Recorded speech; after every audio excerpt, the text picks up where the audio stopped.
So since when could we just bully movie studios into giving us what we want, and can we do this more often? If you don't know, Adam Driver recently came out about saying that he had actually been working on a Kylo Ren solo movie. He was developing it with Steven Soderbergh, and it was set after The Rise of Skywalker. It was called The Hunt for Ben Solo. And Lucasfilm apparently loved this idea, but Disney said no because they didn't see how Ben Solo was alive. Now, correct me if I'm wrong, but I recall there being a certain Star Wars character who died, and no one could see how he could possibly be alive, but then, oh yes, somehow Palpatine returned? It's just really funny because Star Wars fans, famously a super divisive fandom, right? They love to hate, right? That's what everyone says about them. But for the second time this year, the entire fandom has united about something that isn't just hating the Acolyte. Instead, just actively telling the people in charge exactly what they want and say, hey, you give us this, we will give you the money.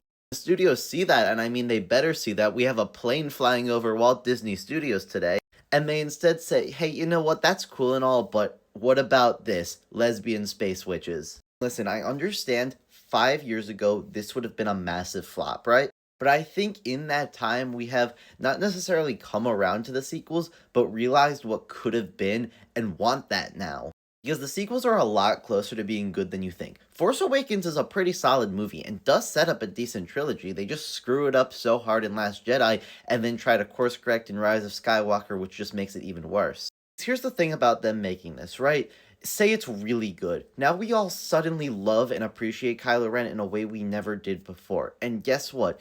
Disney has a theme park built around the sequels. It's not like sequels flopped, okay, we move on. Those movies being popular are still actively helping out their brand. Star Wars just desperately needs a really good movie to kind of save the brand. There's been a bad taste left in the mouths of all the Star Wars fans since the sequels, and yes, we've gotten a couple good projects here and there. Love Mandalorian Season 1, Andor's great. 1, we've gotten way more bad shows than good shows. 2, we haven't gotten a good movie in years. You can make stuff like Andor, sure, and that's great, but I don't think anyone's gonna really start looking at Star Wars in that same way until you release a good movie that really has that impact. Let me know your thoughts in the comments, what you think of all this. How many more planes do we need to send to Disney for them to listen? And also, who else could use a plane or two? And don't forget to follow.